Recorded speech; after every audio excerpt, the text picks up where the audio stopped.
నమస్తే, welcome to E6 TV. నేను మీ సంపత్ కుమార్.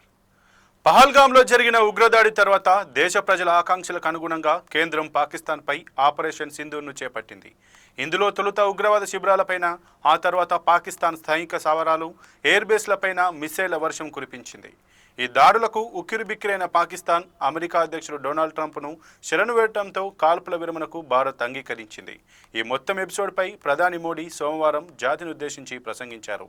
మోడీ జాతినుద్దేశించి చేసిన ప్రసంగంలో పాకిస్తాన్పై చేసిన దాడి విషయంలో సైన్యానికి, శాస్త్రవేత్తలకు, దేశ ప్రజలకు సెల్యూట్ చేసినట్లు ప్రధాని మోడీ తెలిపారు. దేశంలోని ప్రతి మహిళకు ఈ విజయాన్ని అంకితం చేస్తున్నట్లు ప్రధాని వెల్లడించారు. ఏప్రిల్ 22న ఉగ్రవాదులు చేసిన దాడి దేశంలో ప్రతి ఒక్కరిని కలిచివేసిందన్నారు. కుటుంబ సభ్యుల ముందే తమ వారిని ఉగ్రవాదులు చంపారని, ఇది దేశంలో మత సామరస్యాన్ని దెబ్బతీసే కుట్ర అన్నారు. వ్యక్తిగతంగా ఇది తనకు సవాల్గా మారిందన్నారు. ఇప్పుడు పాకిస్తాన్కు POKను వదలడం తప్ప గత్యంతరం లేదన్నారు. మన కూతుర్లు, తల్లుల నుదుటి నుంచి సింధూరం తీసేస్తే ఏం జరుగుతుందో అన్నీ ఉగ్రవాద సంస్థలకు తెలిసేలా చేశామని ప్రధాని మోడీ తెలిపారు. మన దళాలు ఉగ్రవాద శిబిరాలపై ఖచ్చితమైన దాడి చేశాయని, భారతదేశం ఇంత విధ్వంసం సృష్టించగలదని ఉగ్రవాదులు ఊహించలేకపోయారని ప్రధాని వెల్లడించారు.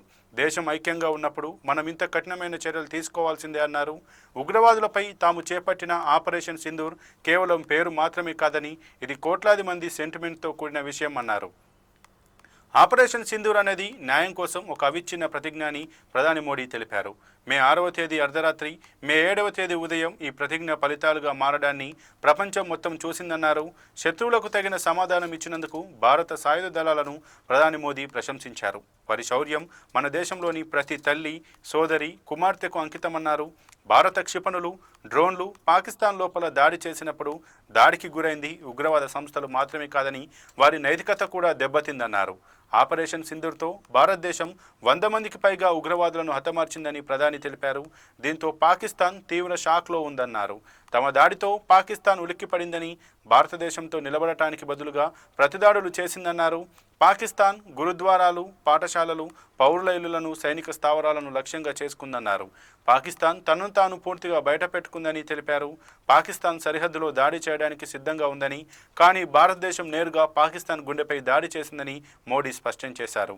ఇక పాకిస్తాన్పై దాడుల్ని జస్ట్ వాయిదా వేశామని, ఆ దేశం భవిష్యత్తులో తీసుకునే చర్యను బట్టి తాము దాడుల్ని కొనసాగిస్తామని ప్రధాని తెలిపారు. భారతదేశంపై దాడి జరిగినప్పుడు తాము ధీటుగా, అణచివేతగా స్పందించామన్నారు. భారతదేశంపై ఇకపై ఏదైనా ఉగ్రవాద దాడి జరిగితే తాము ధీటుగా ప్రతీకారం తీర్చుకుంటామన్నారు.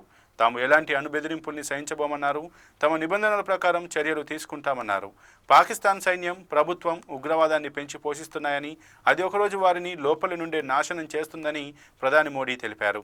పాకిస్తాన్ మనుగడ సాగించాలంటే వారు ఉగ్రవాద మౌలిక సదుపాయాలను కూల్చివేయాలన్నారు. ఉగ్రవాదం, చర్చలు కలిసి సాగలేవన్నారు.